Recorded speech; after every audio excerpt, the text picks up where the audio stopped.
Welcome to Talk is Sheep, the official podcast of the Wild Sheep Society of British Columbia. Brought to you by our title sponsor, Mountain Tough Fitness Lab. Come along with us as we take conversations that matter to you into the high alpine. We have partnered with Mountain Tough Fitness Lab to help get you in shape and mentally stronger. Whether you're a veteran hunter or just starting out, the Mountain Tough app will take you to the next level. We personally train using the Mountain Tough programs, and we believe in it so much that we want to give you 6 weeks for free using code SHEEPBC. That's SHEEPBC. Check out Mountain Tough Fitness Lab. You won't be disappointed. This episode is sponsored by our conservation partner, Swarovski Optic. Thank you, Sitka Gear and Swarovski Optic, for investing in healthy wildlife and sustainable ecosystems. Oh, good afternoon, Jason. Great to see you. Great to finally connect in this way and have a chat about the goings-on over at Grand Slam Club Ovis. Yeah, thanks for having me, Kyle. It's been it's something I've wanted to do with you for a while, and it's cool to finally get on here and actually be. I finally hit the big time when Kyle asked me to be on the not the podcast, the video cast, apparently. So it's pretty cool. Thanks for having me. Oh yeah, you're hilarious, man.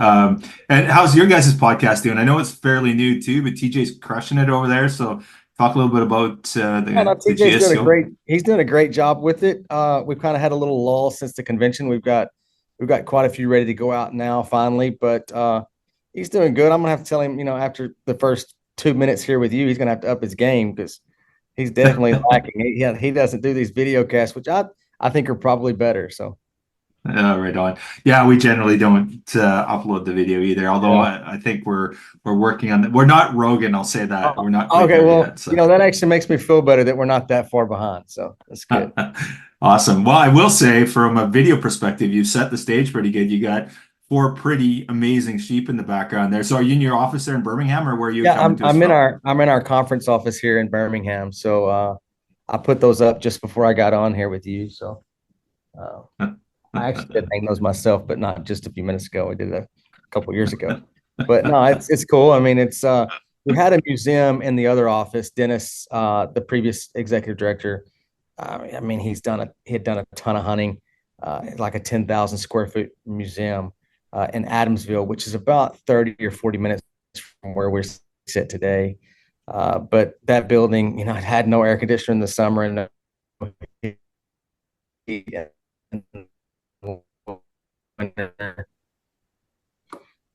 it was kind of like our digs considerably here in Birmingham. Right on.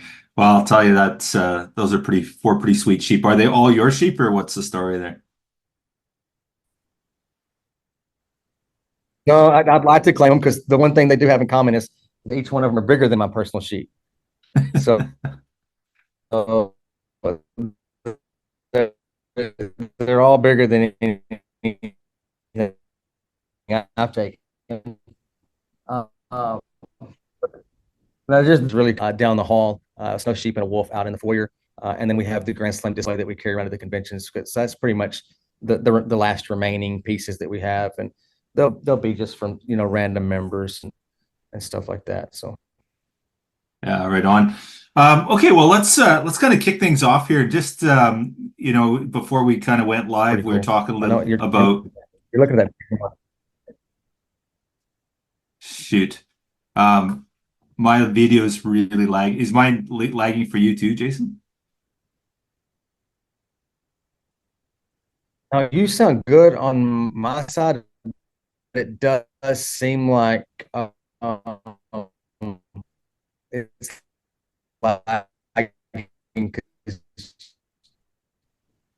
there's a delay. You like catch on to what I say, unless you're just typically. I don't know. I am pretty slow. Yeah, for some reason it's really bad. Okay, so I'm getting like every second word here. That was a joke. It took you 20 seconds to get that one, so I think there's something going on with the internet. Yeah, I think so. Shit. Yeah. What are we gonna do? Okay.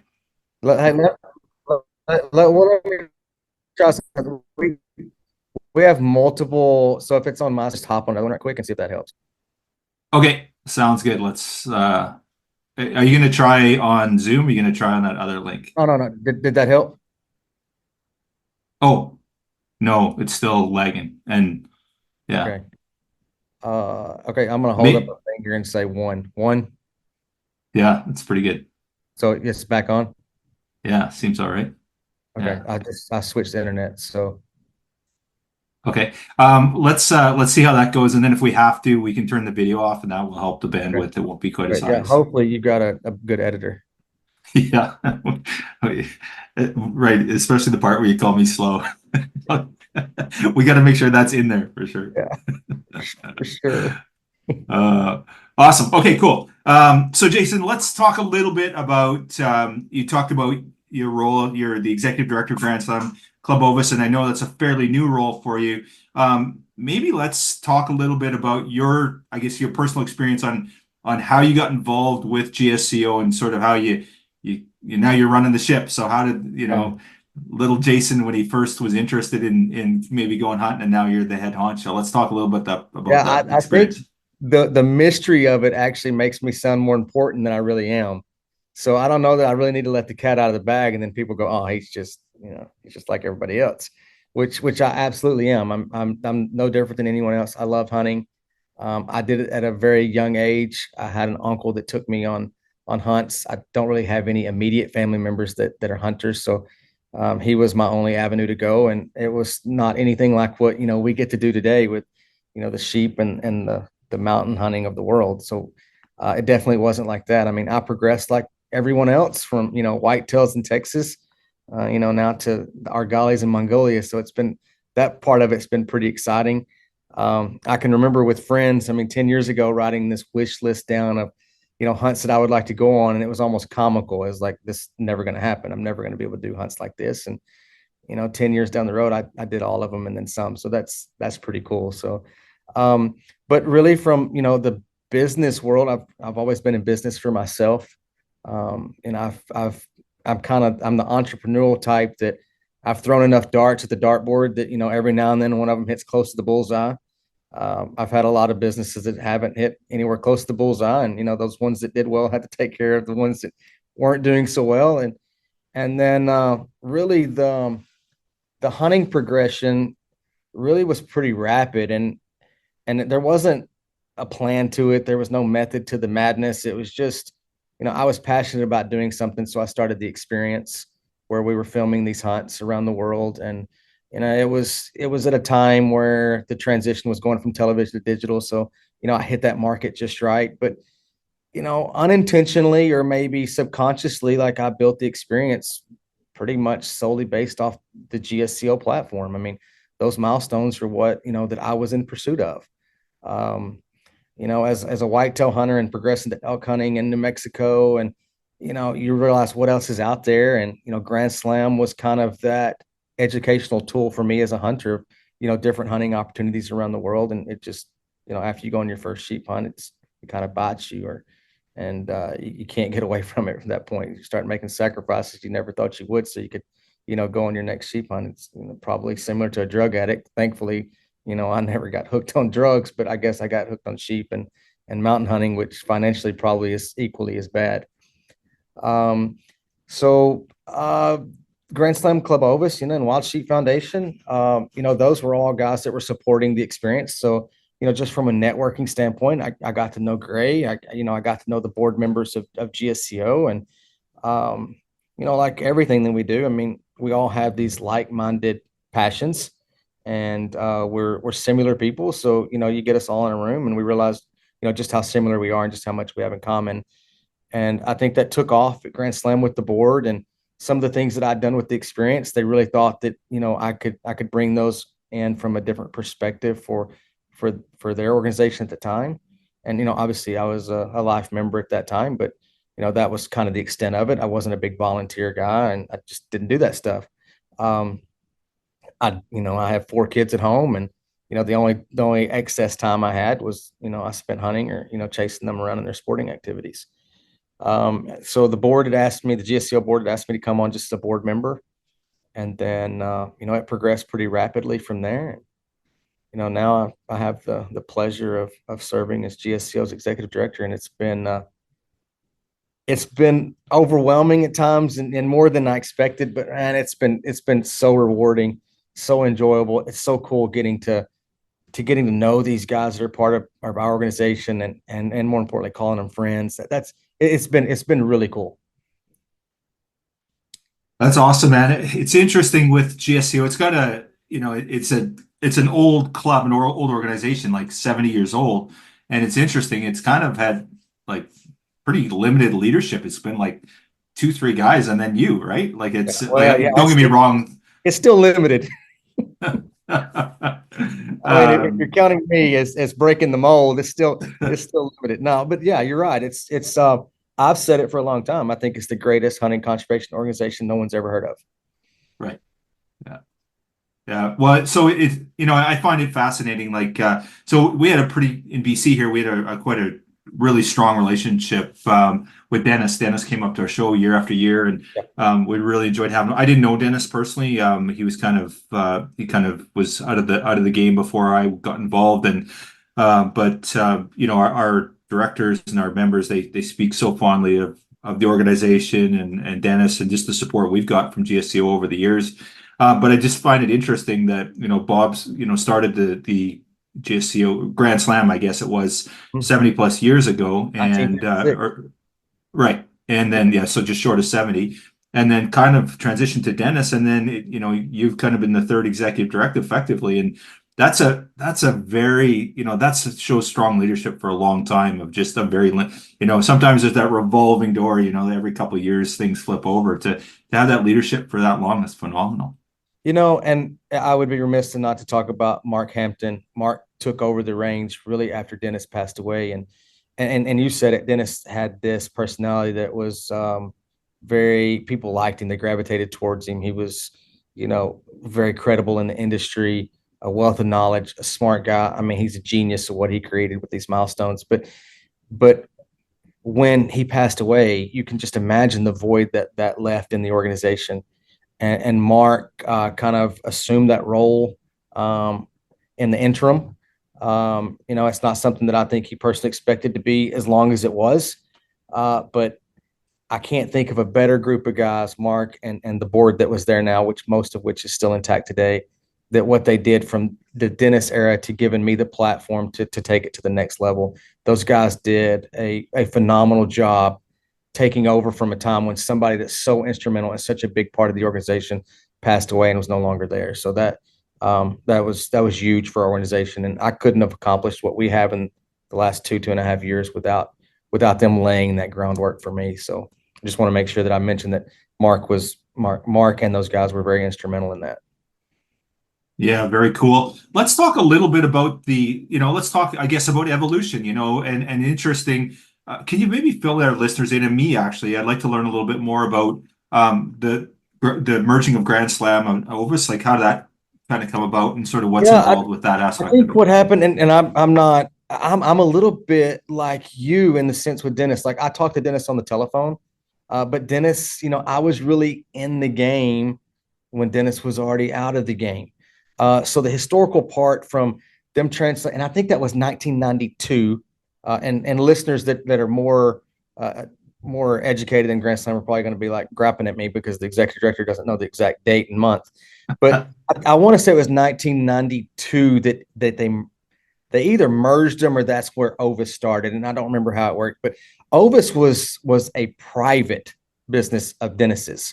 And then when he brought that back into the fold and Grand Slam became Grand Slam Club Ovis, he basically donated the proceeds or the revenue that he had earned privately that were his funds. He donated that back to Grand Slam. So people that were at that point, people that were members of Ovis also became members of Grand Slam. So, interesting enough, I was just having that conversation with one of the board members today, just the history of that. But when it brought it back together, it was two magazines for a short period of time or a period of time there. And then now the magazine is, all encompassing of both Capra and Ovis species as well as North American. So, and the magazine to date is still kind of divided up that way. Very cool. Okay, Jason, let's jump a little bit into, you talked about the best hunting conservation organization nobody's ever heard about. Yeah. So talk a little bit about what GSCO is, what you guys stand for, sort of your, I guess, your fundamental pillars and that aspect of it. And then also the importance of the records. Why are these so important? Because I know a lot of people misinterpret the real value there. Yeah. So let's talk a little bit about that. I'm one of those people that undervalued the records part of it when I first took this job. I remember having a meeting with one of the board members, and it was in the old office, and he said, our greatest asset is right there in that room. And he was pointing at the room where we hold the records. And I didn't see it that way then. I definitely see it that way now. It is really cool from a historical standpoint to track those records. I mean, take everything out of the equation, but just talk about the Grand Slam itself. The fact that you're issued a number, and that number stands in eternity, and the records of that, your hunt reports that are really cool. But in a nutshell, it's all intermingled. And Dennis was a genius when he came up with these milestones and how they promote each other. But at the end of the day, our milestones excite, motivate, and get our members in pursuit of our milestones in the outdoors, purchasing and buying and support hunts and supporting outfitters and traveling to all these different countries, which I know a lot of people don't call that conservation. I've heard the arguments on both sides of it, but it is. And if there's people not out there in pursuit of these species, the value of them go down and the hunt opportunities go away. It's plain and simple. So the amount of people that we have in pursuit of our milestones is absolutely phenomenal. It's really cool getting letters from, the Russian Mountain Hunters Association or some sort of European chapter, or, the Turkish Outfitters Association about and people will blast me about this, a new species, but it's really a new hunting opportunity. And when Grand Slam recognizes that towards their Capper or Ovis milestones, the value of that instantly goes up. So you can see like an instant result of the power of what our brand, what our platform does for hunting and for conservation. Now, we could choose to do that in a model like SCI does with advocacy, or Wild Sheep does with keeping and putting sheep on the mountain. All great things. But what we do is we try to promote everyone to go out and be the conservationists, not just us specifically. So we do that through our list, our milestones, our award program and platform. So it's a different concept. It's a different way to look at it. And I get it. And I know there's people out there that bash that all the time. They say that, we're box checkers or I've heard all the negatives aspect of it. But at the end of the day, I see it as a roadmap to hunting opportunities throughout the world. And it's an opportunity for me to be a conservationist through a passion that I love. I love hunting. And I think if people were to look at it objectively, without any bias, they would see that there's a huge benefit to those in pursuit of the milestones. Yeah, 100%. Couldn't agree more. So now, historically, correct me if I'm right on this or not right on this, but my understanding is that Jack O'Connor was the first Grand Slammer. He was the first guy to log his 4 sheep. Yeah, and I think that was with Bob Householder. Yeah. The list of there's 1A, 1B, and 1C on the list. I should have had that ready so I could tell you who they were. But the really cool thing was, because a lot of those were done, because we were established in 1956, a lot of those had really completed them before GSCO was even, or GSCO, Grand Slam was even established. So as far as chronologically, some of them are listed as 1A, 1B, 1C, and Jack O'Connor is definitely one of those listed. Very cool. So that was kind of the beginning of Grand Slam, and then there's this evolution over time where there was obviously a bunch of species added and a bunch of lists added, and that's right, and so forth. Yeah, it started with the Grand Slam when Dennis took it over from Bob Householder. That was just the Grand Slam. I've heard the stories about him driving his car truck over there and picking up the boxes and boxes of records and Grand Slam Grand Slammers, which is really cool. Those are housed here at our corporate office today. That's one of the cool things, just going in there, sitting down and, just pick a name, open up the file, and you can see the hunts from, the 50s. I mean, there's some in there from the 40s. There was a really cool letter in there from CJ McElroy to Bob Householder in the 70s. I think it was just before, maybe it was just after CJ had, started SCI. And even the paper that it's printed on, and you could tell it's hand typed. It's really cool, but it's talking about like gun restrictions. It's talking about decreased hunting opportunities. And the weird thing about it, and cool at the same time, if I were to change the names and I put Laird Hammerlin and Jason Price on that letter would stand true today. I mean, we faced the exact same battles that they faced in the 1970s, and it's really, in one sense it's sad, but in another sense it's, you got to be somewhat optimistic about it, because it's no greater risk. There's no greater risk of loss. It's still the same issues. So, at least we're holding neutral with the battle. So that was pretty cool. But just from a record standpoint, there's nothing like it. Yeah, it's interesting you bring that up, and I was thinking the same thing. It's that, it's like, oh shit, here we are, that same argument. But on the flip side, it's like it's the same argument, so it's the same crap. And we're still here, we're still hunting, we're still doing our thing. We're still doing it. And maybe we could argue that it's because we're fighting every day, the standing up for the things we believe in, gun rights and a whole bunch of other stuff, and hunting and opportunity, that we still are able to do that. But the flip side is that everyone's like, oh, the frickin' sky's falling. Is it? Yeah, we got to keep the heat up. We got to be focused. We got to look after what we care about. But is the sky really falling? Like, are these new issues? I think fear is a powerful motivator. Yeah. And, I mean, all of us fear losing those opportunities. So we should be, resilient, and we should make sure that we're keeping up the good fight. But I just thought it was ironic that, I could literally change the names on there and I could send it to you and you're like, oh yeah, I completely agree. And I was like, hey, God, this letter's from 50 years ago. So, I mean, good. I mean, so you got to think that I still think we're at a risk of losing opportunities every day. Yeah, for sure. I think if we stop collectively, which, that's one of the cool things about, mine and your relationship. I mean, everybody has this perceived idea that Grand Slam Club Ovis and any wild sheep affiliate doesn't have relationships, and that's not the case. That's not true at all. And, in fact, we just kind of all work together to work on this Argali and this Mongolia stuff and this Tajikistan stuff. And I'm a strong believer in, us working together. We can accomplish a lot of things, but if we want to go do it on our own, then we may get some results here and there, but nothing like what we can do together. So that part of it's been really cool. Yeah, 100%. I couldn't agree more. And, and that's one thing. And I didn't have the pleasure, like I said, working with Dennis or Mark, but, our relationship, I'm just so grateful for what you're doing and your proactivity and just the willing to work together. And, it's really, really exciting to have that. And I do know, like, for our group, people miss having GSCO up at our shows. It just, we just have that show every time during my wife's, and I say my wife's anniversary. So I think that's what it was this year, right? It was like our anniversary is February 20th, and you guys' show was right there, right? Yeah, no, that's a very legitimate and I'm not giving you a hard time, but all I'm saying is that you were giving me a little bit of a hard time, and that's good. I definitely want to, and actually, Daryl Hosker, and I'm sure we'll get into him later, but he's every year he's invited me to come.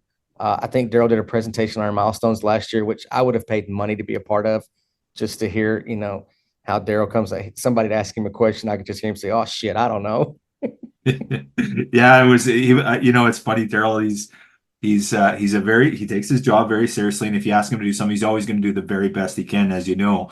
And so we asked him to do this, and I know you were trying to come up, and you had some travel issues, you couldn't make it up, unfortunately. And Daryl, he was so prepared, and I know he's nervous as hell, and he just crushed it. I had such great feedback. Unfortunately, I had a conflict at another meeting that I was in at the time, but I heard such great reviews about what. So I asked him to do it again this year, and he's like, "No shit, no one wants to hear me talk 2 years in a row." He goes, "I'll do it next year, maybe." He does. They do. I absolutely. Yeah. I think they'd rather hear him than me. Wow. I think the tag team would be great, actually, to be honest with you. Probably so, because Daryl has this, and he's got this infectious personality, and you just like being around him, and how he, like this year when we presented him the Ovis. I mean, I could tell he was nervous, but he got out there and he knocked it out of the park. I mean, the guy's he's a very likable guy. People gravitate towards him, and we're lucky to have him, as part of both our organizations. He's a great advocate for both of ours. So. Yeah, absolutely. And, when it comes to credibility, you just, and listen to Daryl's hilarious. Anyone that he doesn't have the credibility. He doesn't have the level of respect. It always just cracks me up to hear. But that's the thing is that people listen to Daryl when he talks because there's no bullshit there. It's the real deal, right? Now, So. was Daryl the one, I think, and I don't know if he still does it, social media that would put not sponsored? Yeah, unsponsored. Yeah, Sponsored. exactly. Yeah. Yeah. He'd always do that. I thought that was one of the coolest and funniest things ever. That's really kind of how, I got to know him through social media because I knew his background, but I've gotten to know him a lot better here lately. And like it goes back to that first thing, like when in the introduction of GSCO, that's the coolest part is getting to know these people and more importantly, calling them your friends. And Daryl's right up at the top. He's a cool dude. This job would not be as great if it wasn't for guys like Daryl. Mm-hmm. Yeah, Make sure he doesn't absolutely. listen to it, by the way. I said, hey, we're doing a podcast with Jason. You should come on. He's like, and actually, I made him promise me. I said, if you ever do a podcast with anyone, I have to be the first one. I made him and so I know TJ's probably been bugging him. I think he has been. Yeah. And I said, if you go to TJ, I'll be pissed off, man. Like you need to do mine first. I've asked you for years to do it, and so we'll see what happens. What you guys need to do? You and TJ need to do one together. Yeah. With Daryl, and you just get the first question. That way you can say, hey, it was with me first. Yeah, absolutely. No, it's funny. So now, and that's the thing with Daryl. He's so knowledgeable. He has the thing with Daryl is there's a lot of people that are really knowledgeable, but some of them just don't want to share. They don't want to, Yeah. Not that they're bad people, they just don't want to share. Daryl wants to share. He's an open book. He takes calls from people anywhere, anytime about anything, and he doesn't care what it's about. Like it could be the stupidest question, the easiest question. He's there. And actually that's the one cool thing I really respect about him. And whenever I get a call with Daryl, I sit there and listen because I always have a lot of shit to learn. And I mean, he's just how humble he is. Yeah. He's just a very approachable guy to be so accomplished, both personally and in the hunting world. He's a wealth of knowledge, and he's got just a funny, captivating way of explaining it all to you, and it's very unique. There's no one quite like him. So yeah, well said. I want to go back to enough head. So let's move on off of Daryl. Yeah, I know. Yeah, that's definitely getting some text stuff off of this one for sure. But one thing that you talked about, Jason, I want to just touch on that is the records part of it. So, that's the wealth. One of the it's a bedrock of what GSCO is, and it's such an important part of it. Talk about security. What's your backup plan? I'm guessing it's not like just an office where a fire, you lose all those. So what? Can you talk a little bit about that? There must be some sort of redundancy or something. I never thought about the fire part, man. You're going to get right. So for the most part, they've been backed up digitally about 80% at this point. It's something that we are continuously working on. Obviously, all current records for the last 10 years were converted digitally instantly. I think that's what makes it even more unique and better is that we have the physical copies as well. Yeah. So and since 1956 that there's been no catastrophes, that's pretty phenomenal. But yeah, there's obviously trying to put in those safeguards to make sure that we've got those records digitally housed. We currently are digitally housing on our own hard drives, and we have them externally backed up with a private source as well. So we're protecting them in multiple ways, even the digital ones. One thing that we're working on, and not to let the cat out of the bag on your podcast, but one thing that we are working on is giving our members access to those records. And we're really close to that I don't know if you've noticed, we've had a lot of adjustments and a lot of changes to our website. We're creating an all new database, which is going to be able to house the records to where you can, if you're in pursuit of any milestone and you're a GSCO member, you can go in there and access your own records. There's a status bar that shows where you are with every single hunt. You can click on your status bar and it'll show you, all the hunts that you did. And it's two parts. One is to make sure that you've got all your hunt reports in and that, you're keeping track of them. But the other thing is you're going to be able to access other members' files to an extent. Now, you're not going to be able to see their home address or, any personal information, but you're going to be able to see their hunting accomplishments. You're going to be able to see the outfitters they went with. So it'll be a great marketing tool for us.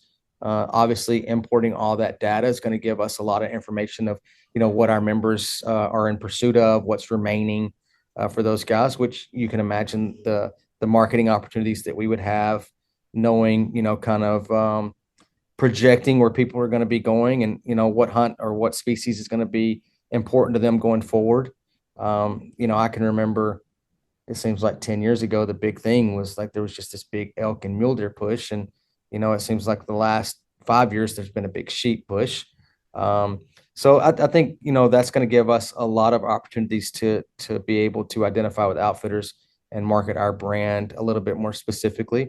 So the database is obviously a two-part thing. And I know that's not the exciting part of it, but the exciting part of it is that we're trying to bring the records, a huge asset of ours. We're trying to bring that to make it where it's something that the public, at least our members from a public standpoint, can access and see. So it'll look kind of like a library, like a trophy room / library where, the file cabinet's there and you go click on a file cabinet, it opens up and you pull out the file and it shows their hunt reports. So that's something we're working on. As you can imagine, that's a huge undertaking.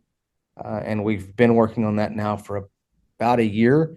But if I were to factor in, the amount of work they did digitally before that, then we've probably been working on this for 5 or 6 years. Yeah, very cool. Some of the records, if somebody wants to come in and go, do you guys allow members to come into the office and go through stuff? Absolutely. Yeah. That'd be super cool. Yeah. Might have to make a trip down your way. I know it's really cool. Laird Hammerlin came down last year, and he was just saying names, and I just go pull the files. I'm like, hey, here's the hunt reports, and it was just cool. And he actually had some relatives that hunted 30 or 40 years ago that he got to go in there and look at the files and see their hunt reports, which, yeah, that's pretty cool. Yeah, that's awesome. I didn't get that part of it at the beginning, to be honest.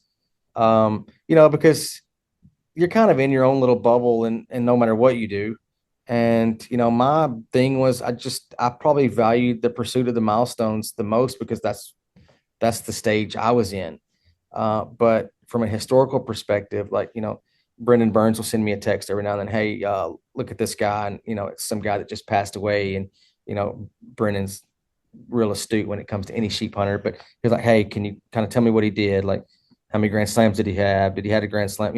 So that part of it's really cool. And it took me probably a year to realize that, the milestones are great.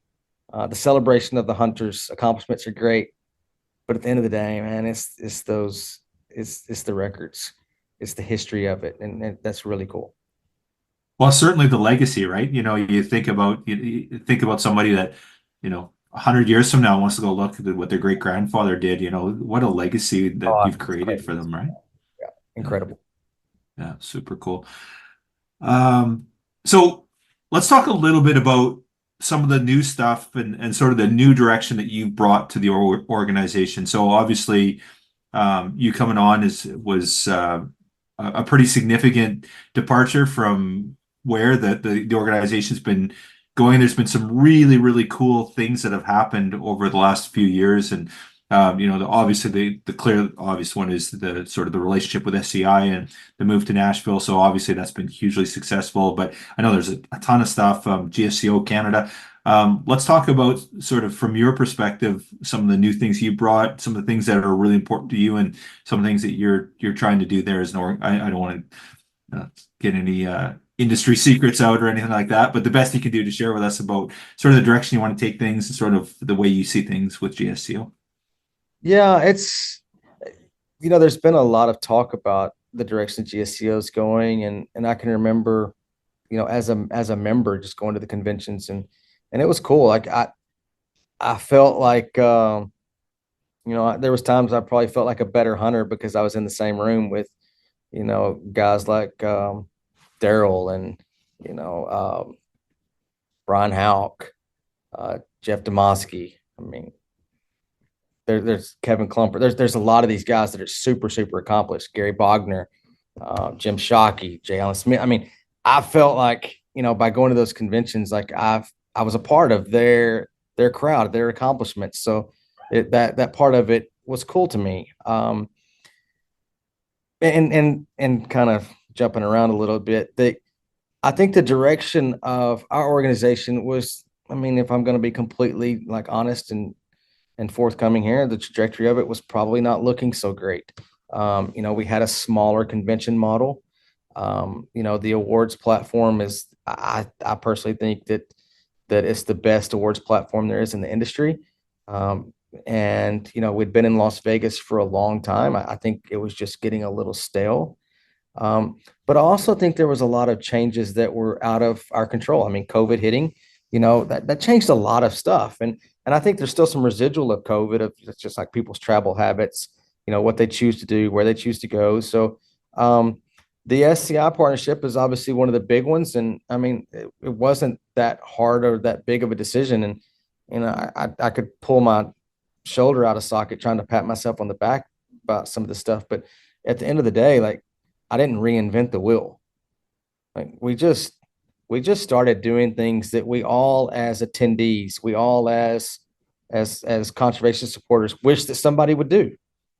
So I mean, it's not like that I came in with all these great new ideas. I mean, every idea that I implemented was probably someone else's idea. I was just given the platform and the power to facilitate it, at the end of the day. So taking credit for any of those things individually wouldn't be the right thing to do. But I think we've made a lot of great decisions over the last couple of years that have reaped some really good benefits for us. I think we've introduced Grand Slam Club Ovis to, a new crowd, a new demographic. We've had right now we're getting more live memberships coming in than we are regular annual memberships, which I can't explain other than the fact that we're hitting the 45 to 55-year-old demographic really hard and very well. And those guys have a little bit more expendable income. And they're like, hey, I'm just going to sign up all at once as a life member. But also, I think for them to do that, they've got to have confidence in the direction of the organization. So that's kind of a barometer of, hey, we're making the right choices and right decisions. But going back to SCI, there's just so many things that Grand Slam does that aligns with SCI. So it was almost a natural partnership.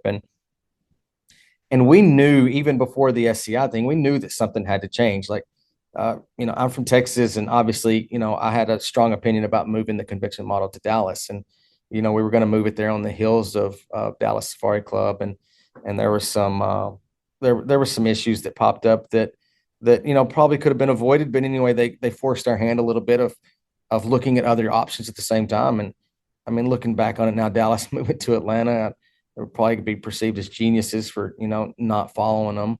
But, at the same time, you can make the argument, hey, you're the only one there. But the SCI partnership came up and that progressed very rapidly. It was one of the easiest agreements and arrangements that I've ever been a part of. I thought it would be extremely difficult. I thought, SCI would be hard to deal with as far as what we could or couldn't do. And that couldn't have been further from the truth. They have been an incredible partner. Last year, they rolled out the red carpet for us. And you think, oh, we're the new girlfriend and, that's going to get stale or whatever. But no, I mean, this year they've upped the game again. So it's been a great partnership so far.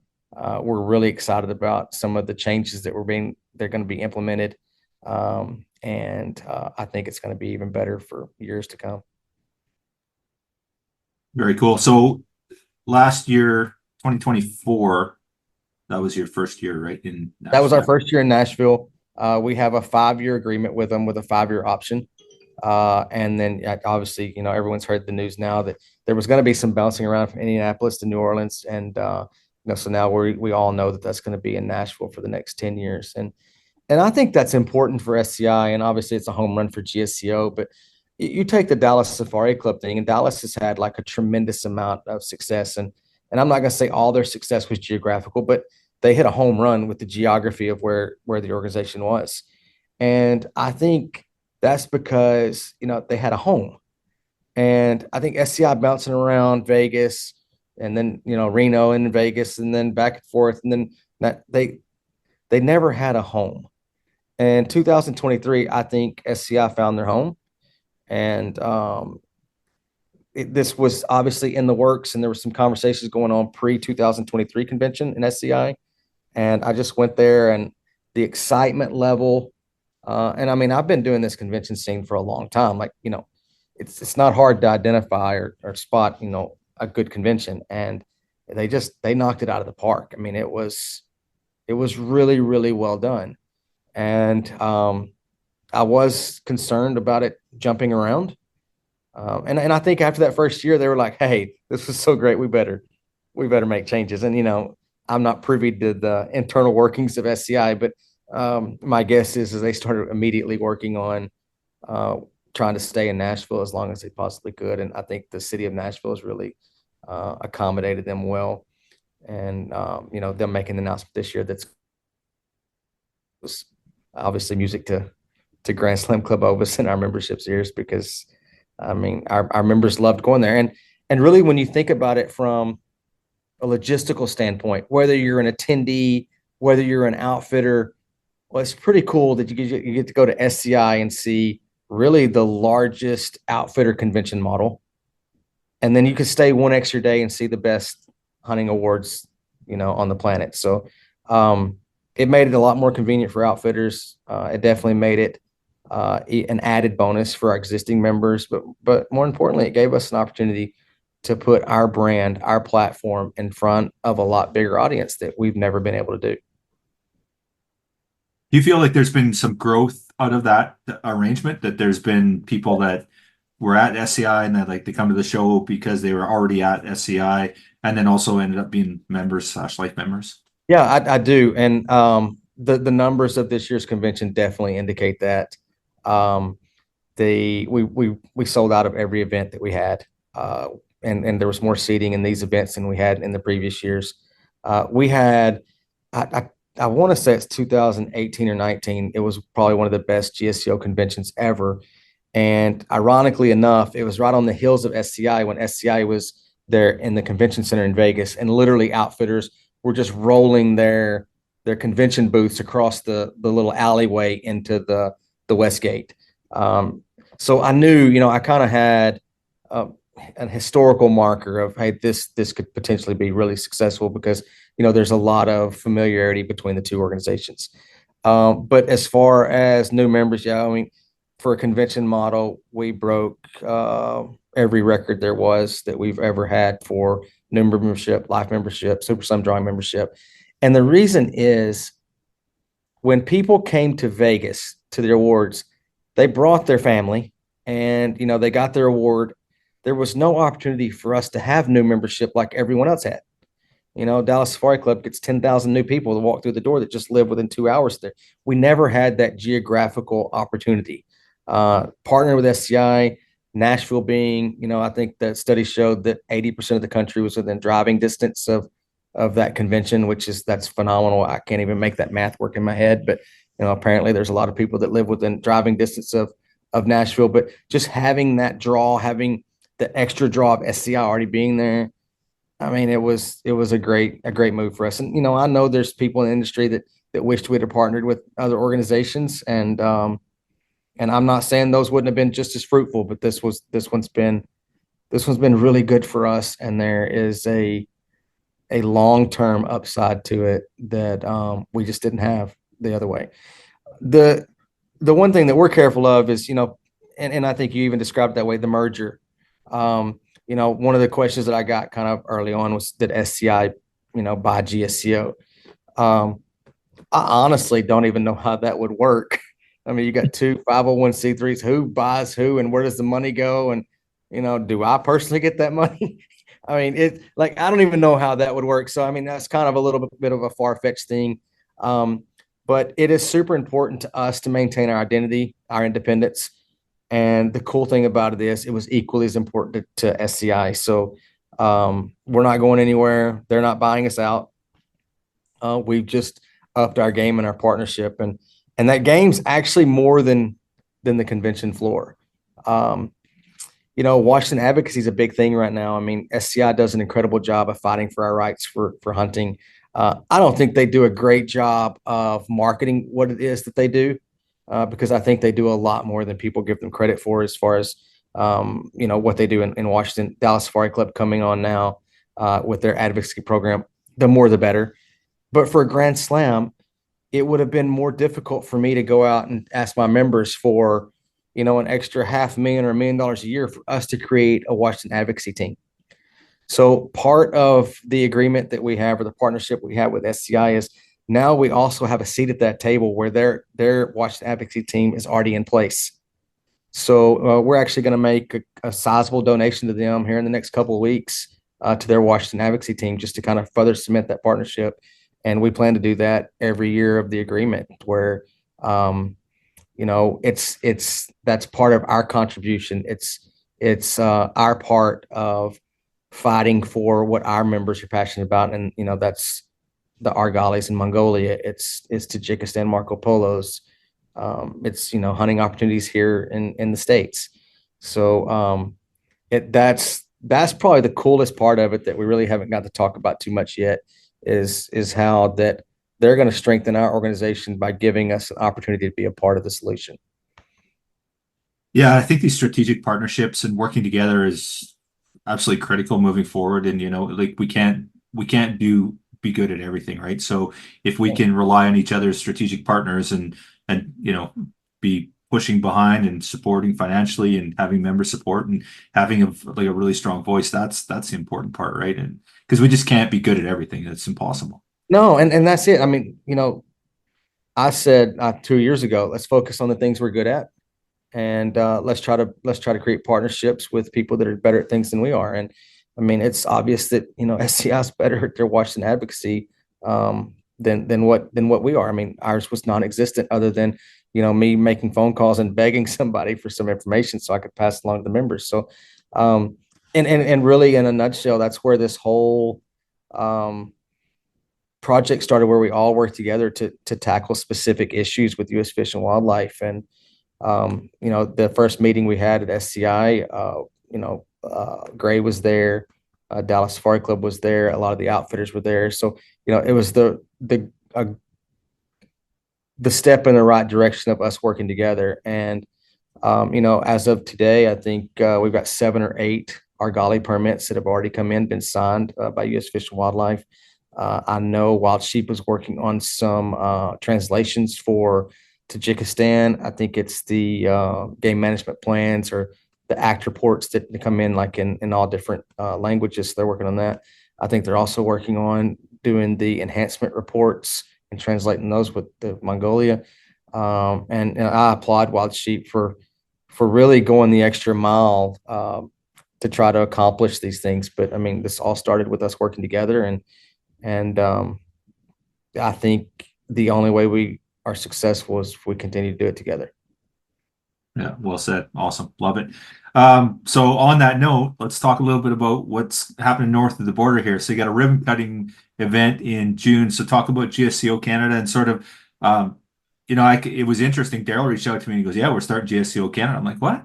What's going on?" And so I don't know a ton about it. I'd love to get filled in on what you guys are doing. Really excited. And I'm really looking forward to seeing being at the event in June and being involved with it. So let's chat on that. I mean, you're one of our marquee speakers, so yeah, I'm super excited about it. We've got a really pretty incredible cast lined up, and Brian Houck has really been at the forefront of this, and he's obviously a Canadian resident. He's a big time GSCO supporter, GSCO board member. So it was kind of a natural progression, and it started probably from just members asking questions about tax benefits or opportunities to do projects or conservation projects in Canada. So just you have all these different questions about stuff that's going on up there, and what better way to get involved north of the border than have your members north of the border create a chapter. So I mean, that's the simple version of it. There's a ton of work that goes into that. We have, like, for example, the Super 10. I think can you get 9 of the 10 in BC? I think so, yeah. Yeah. So there's a huge part of our platform that really involves Canada. And so having a chapter up there, starting this, I think it's just a natural progression of our organization and building our brand and introducing our brand to more people. And there's a ton of Canadian hunters that for sure have no clue who GSCO is. Even if we were to phonetically say it out, Grand Slam Club Ovis, they still don't know who that is. So I think it's a great opportunity for us to grow our brand. We have a lot of great members that are from Canada. We have some obviously the board members are all from there except for myself. So really cool. We have one other chapter. It's a European chapter. I don't suspect we'll grow those chapters any more than that, but I mean, the European chapter kind of falls under the same thing. I mean, we have a ton of our species that, people are in pursuit of that, are geographically from that area. So it makes sense to do it. And again, it goes back to just creating excitement and getting people involved. That's contagious. So this one's been well received so far. And, hopefully your listeners get signed up. You can go to grandslamclub.org and just click on, I think it's chapters and affiliates, and you just follow the directions from there. But it's going to be a really cool time. It's, you're familiar with Kananaskis. It's a beautiful place. The Olympics were there. The Winter Olympics were there years ago, right? Yeah, I was at 84. I can't remember. Yeah, I was like 8 years old or 9 years old. But it's beautiful, and I guess the best selling point I could say is an open bar. So I don't think I really have to sell it any other way than that. So, but to sum it up, it's really just a progression of the direction that we're going. It's a way that we can create excitement with members north of the border. It's the way we can grow our organization north of the border. And, I'm sure that, every conservation organization that creates chapters kind of had the same progression. We're just a little late to the game as far as, internationally. So now with the membership, if you're a member of, like, let's say I'm a life member of GSCO, the parent organization, does that include GSCO Canada, or so you don't have to go out and get another membership? Okay, cool. And then I think your ribbon cutting event, it's also, you guys, there's a bighorn sheep symposium as well. Yeah. So that you're, it's the combination of the two. And we did that it was only going to be the bighorn symposium. And then I was like, you know what, this is a big thing for us. It's cool. So we're going to do the GSCO Canada ribbon cutting, let the board members get involved. And it's just a good way to market our brand. Awesome. So people are interested, obviously go to the website, pick up the membership, but you can also register online, and it gives you links to where to get your hotels and stuff like that too. All super easy. And again, like I said, open bar. That's probably all we should have done on the flyer. It's just put like pictures of mixed drinks and open bar. Yeah. Well, it's interesting. Marketing approach. I did notice that actually it was pretty prevalent. I was like, open bar. I'm like, this looks like it's going to be pretty good then. It's not even subliminal. It just jumps right out. Yeah. Awesome. Cool. Okay. Now we talked lots about the organization. Let's talk a little bit about you. What's the hunting plans for this fall? What's sort of on the agenda now? It's what are you working on? What list? What is the executive director of GSCO? What's his list? What's he working on? Oh, I'm going to spill the beans right here. The crazy thing is when you get involved in the hunting industry, you no longer get to hunt. Yeah. What are you talking about? Going hunting? I don't know what you're talking about. No, I am going probably later in this year to go on a mule deer hunt. I've taken mule deer in North America. I've been on multiple mule deer hunts in Mexico. I've never taken one, but I'm going to go to Mexico this December. My thing that I'm working on for the GSCO milestones, I'm trying to complete the triple slam. That was a goal that I had set out. And just for the listeners, the triple slam is the Grand Slam of North America. It's the Capra Slam and the Ovis Slam.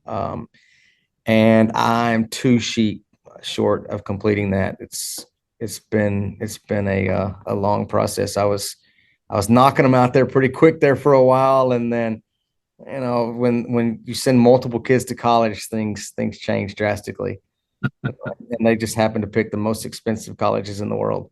So the sheep hunting especially has had to take a little bit of a back burner. I talked about sacrifice earlier, and I almost sacrificed their college tuitions for the triple slam, so I had to slow down a little.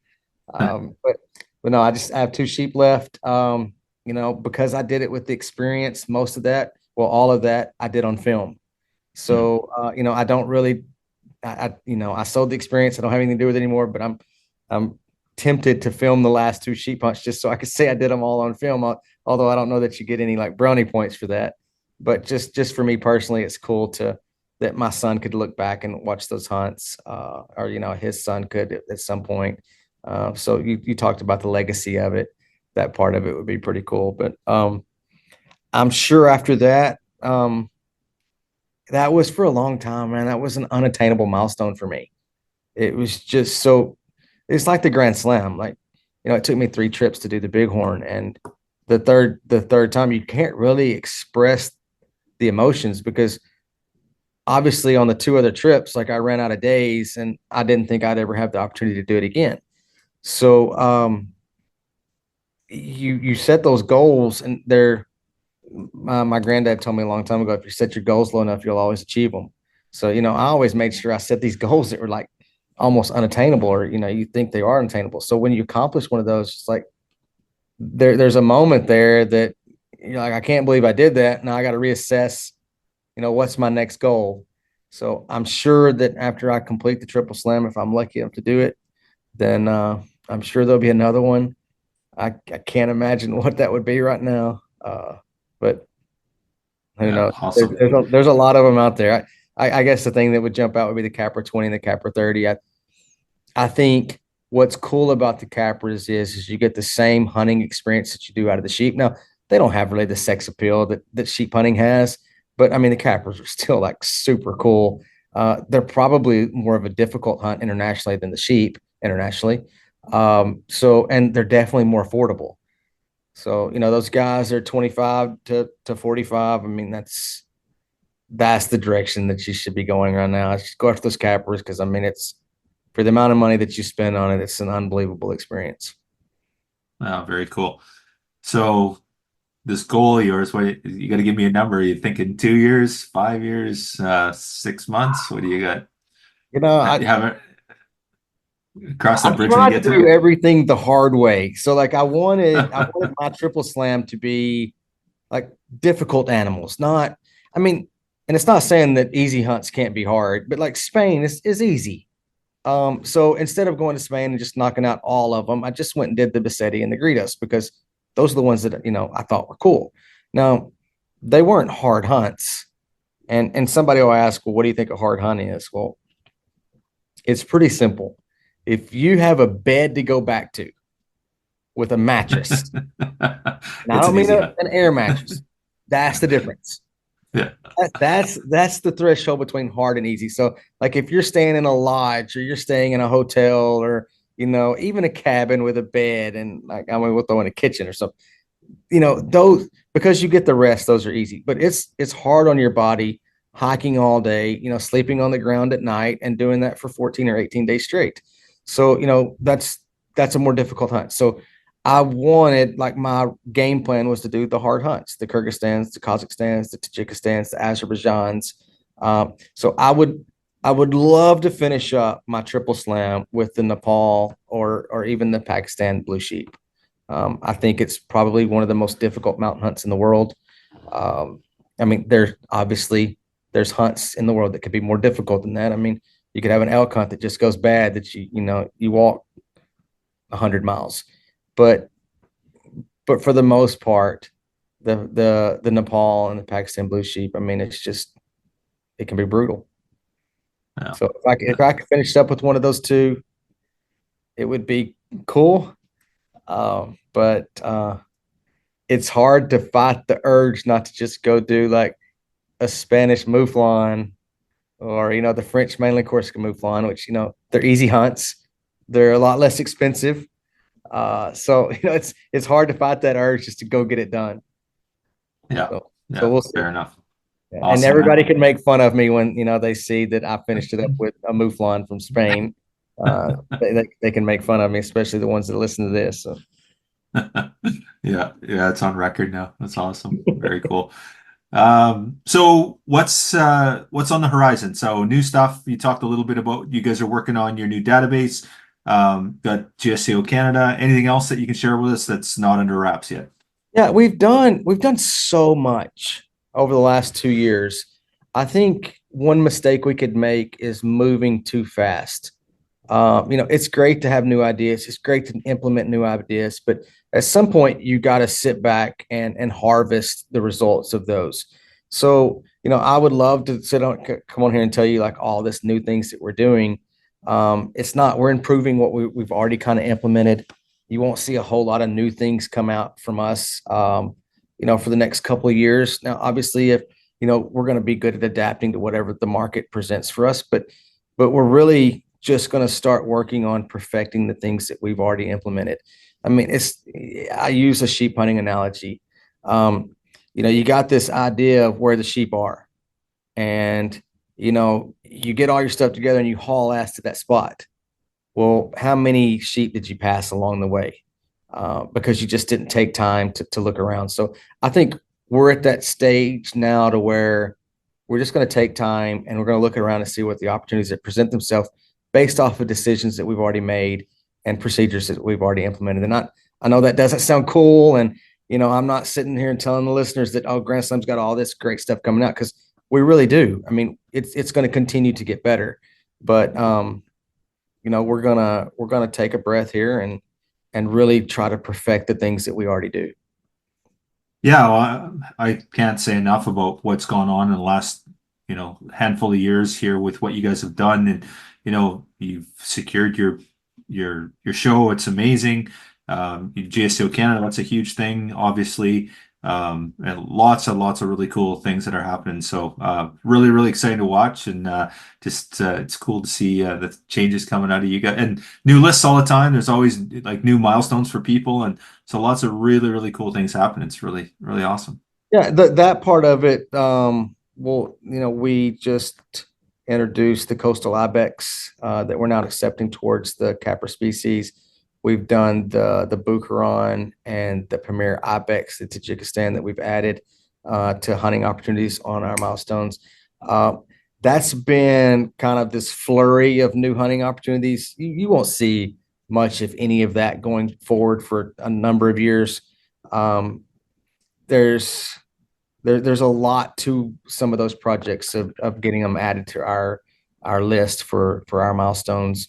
The North Altai Argali, I think that's been going on for like 6 years before we actually brought that one aboard. So there's not anything new currently being kind of researched. There's some stuff going on in Uzbekistan that we're doing from a conservation standpoint, but not any real research being done right now for new species. So I wouldn't expect seeing, and I got to be careful in saying new species, new hunting opportunities within our milestones. I just wouldn't expect to see any more of those over the next couple of years, just because there's nothing really on the books now being researched. Right on. Well, super cool. Super excited about what you guys are doing. I'm super excited to be involved with your symposium and ribbon cutting in June, and look forward to the unlimited alcohol at your bar. Well, you definitely help the panel of speakers by your wealth of knowledge. So no, and all joking aside, thank you for being a part of what we do at GSCO. Thank you for reaching out to us. And we're supporting the burn with you guys. That Mayor, is it going to get to happen? Is that going to go through now, or are they going to hold us up? Yeah. No, actually, it's interesting. We burnt on Friday. So Good. Our burn boss was out there, and it was like, so it is incredibly, with all the climate change, whatever you want to call it, just weather that's not cooperating. And it was a really dry spring again. There's forest fire warnings in BC all over the place, but we had I think we had 11 approvals in BC for the spring, and we burnt one on Friday. So she went out. She didn't know if she could do it. And so I'll send you some pictures. Actually, we're do some posts here. So, and again, reaching out to us to be a part of that. I mean, that was big to us, and we want to support what you guys are doing up there with conservation of the stone sheep, and really want to support you guys in general.